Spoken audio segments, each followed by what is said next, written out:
Zombie apocalypse.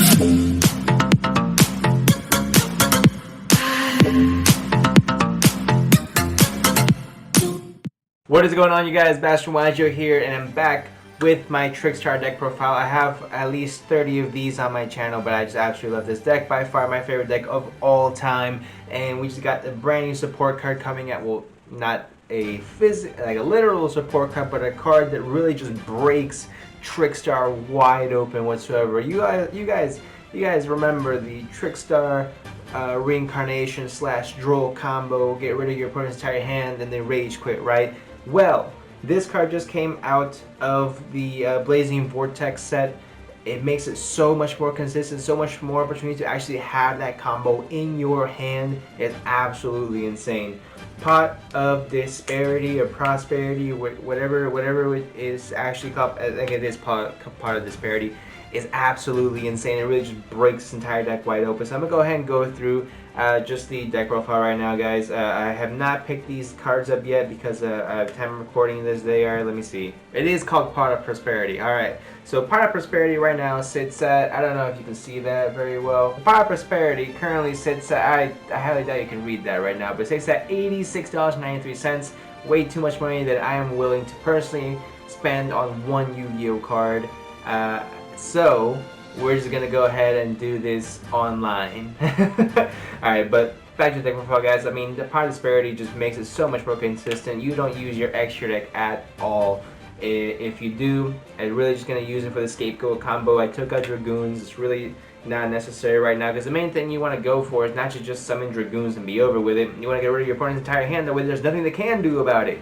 You know, Dragoons can only negate one thing, but Reincarnation Droll gets rid of your opponent's entire hand, which means your opponent can't do nothing, which is great.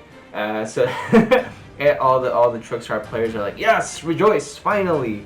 Alright, cool. So I'm gonna go ahead and get right into it, guys. Oh, that's a little better. So we're gonna start off with double Nibiru. Nibiru is still a very strong card. I understand that it's fallen out of favor for things like, of course, Ash Blossom, Ghost Belt, Skullmeister. Drone Lockbird is actually something that we naturally would play as Trickstar players, so there you go, you get that. But I think Nibiru is just so strong at just being able to still get around those big boards. Because we all know Trickstars, as great as they are, as fun as they are, as annoying as they are, they can't get over anything that's 1900 attack. But that's why we got Nibiru, and that's why we got this next card as well.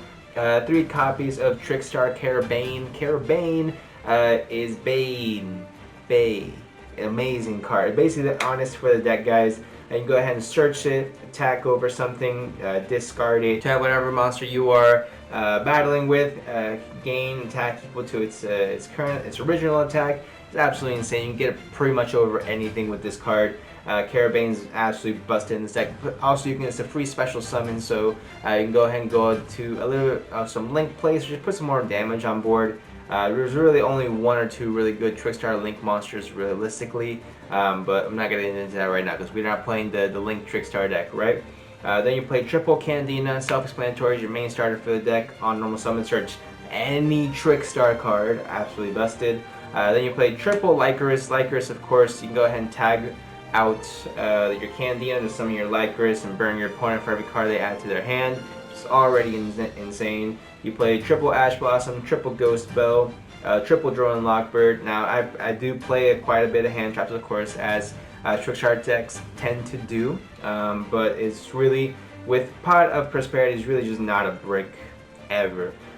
So you play, of course, still the 1 Lily Bell. 1 Lily Bell is still really all you need. If you want to take out 1 Caravan, put in Lily Bell.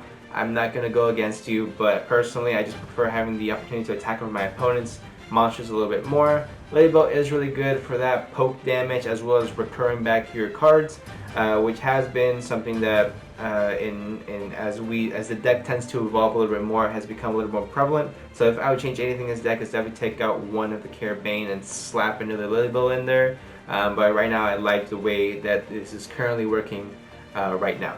So next, of course, we play double Pot of Desires. Pot of Desires, self-explanatory, is broken. It's a +1 essentially, right? You get to go ahead and banish 10 cards from your deck, draw 2 cards. As long as this card says draw 2 cards, I will play it. Absolutely busted. Let's go ahead and just dig deeper into your deck. As long as you don't banish all 3 copies of Reincarnation or all 3 copies of Candina, you're gonna be okay. Next, play 1 Upstart Goblin. Again, consistency is the biggest issue. 1 Terraforming. Again, consistency is the biggest issue. You want to make sure you are able to go ahead and get to your field spells. Play 3 field spells in this deck, which I'm going to get to in a second. Triple Pot of Prosperity. You have to max this card out. If I could play 10 of these, I would. But then I'll run out of extra deck slots, so, you know, it is what it is. But you want to play Triple Pot of Prosperity just because you don't really care about your extra deck. And the fact that you get to choose what cards you get to banish is absolutely just like ridiculous.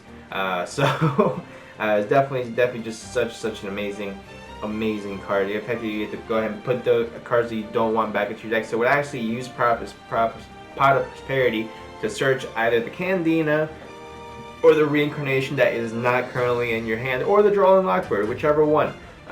Chances are you're gonna have, you know, one of the 3 in your hand. As long as you have one of the 3 in your hand, you're good. So now this adds so much more consistent deck, because all you need is that 1 card to really just make this deck bust wide open. And the fact that we don't have to now strictly rely on, you know, Pot of Extravagance or Pot of Desires to hope that we draw into it. We can now choose 6 cards deep into our deck. It's an absolutely broken card. I don't like Konami. Bless the gods, Konami. Alright, so you play 1 Scapegoat. First of all, it's a great defensive card. Second of all, if you for some reason are able to go ahead and go into, you can make this into a Mrs. Radiant as well as 2 Link Spiders, and that makes 4,900 damage on board, which was a very, again, I want to say it was a popular combo back when Trickstar was the #1 deck. And if you didn't play it that way, then you were fucking up. But that's just my personal opinion. Next, you do go ahead and go into the field spells, guys. You play 1 Light Stage because it is at 1. Amazing field spell. You play 1 Live Stage only because it does let you add a Trickstar monster from your graveyard to your hand, and it does give you a Trickstar token as well, which lets you go ahead and do some cute link plays. Whatever. But the main thing that you want this for, because you're able to go ahead and recur your Trickstars from the grave back into your hand. Then go ahead and add like Lycris from your graveyard to your hand and whatnot. You know, use it with Lilybell, busted effects, and then you do play the 1 Mystic Mine. You know, it's a good card. It's a good card. I know it's maybe not seen as strong right now, but you know, anything I can do to stun my opponent, I will 100% do it. If you don't like playing Mystic Mine, go ahead and play a 3rd Torrential Tribute, and you're good to go. I play triple Imperm. It's Imperm, negate, move on. It actually saved me quite a bit. I was going up against Virtual World, and he summoned VFD, whatever, activates VFD, I slap down the Imperm, and then I can just do whatever the hell I want. So that's the only reason I play Imperm, is because Virtual World is really just that prevalent, but if I have it in my first opening hand, then I should be just fine whenever he activates VFD. Then you play triple Reincarnation. If you're playing anything less than 3, you should not be playing Trickstars. What is wrong with you? And then you go and wrap off the main deck with 2 Torrential Tributes. Torrential Tribute has been a really good card this format. You know, it really just helps you wipe the board clean. What's amazing about Trickstars, you can make the exact same board, if not even stronger, the next turn by putting the Trickstar cards in your graveyard, so you really don't lose out on anything, which is just amazing. So pretty much it for the main deck, guys. 40 card main deck. Then we go ahead and go into extra decks. Not really that it's going to be too crazy, but let's go ahead and hop right into it. So you play 1 Mech Knight Crusader Abramax. You just need boss monsters. 1 Borlo Dragon, 1 Zeroboros, 1 Appaloosa, Nightmare Unicorn, 2 Trickstar Holly Angel. This card's actually nuts because it does gain attack and can burn your opponents, which is absolutely super good. You play 1 Nightmare Phoenix. You're going to want to play 1 Trickstar Devaridis because it burns your opponent for just summoning monsters, which is insane if you're going up against a combo deck. And then after their combo, you flip Torrential Tribute and you destroy everything they just built up for. So not only did they take the burn damage, now they also have no board, and you just go ahead and proceed to annihilate your opponent. next turn. Your 1 Mrs. Radiant for your Scapegoat plays, 1 IP because it's IP, 1 Predator Plant Vertic Anaconda, which you're going to go ahead and take out and put literally whatever else you want in here. Access Code Talker if you can afford it. Not really necessary because I'm going to be banishing all my extra deck anyway.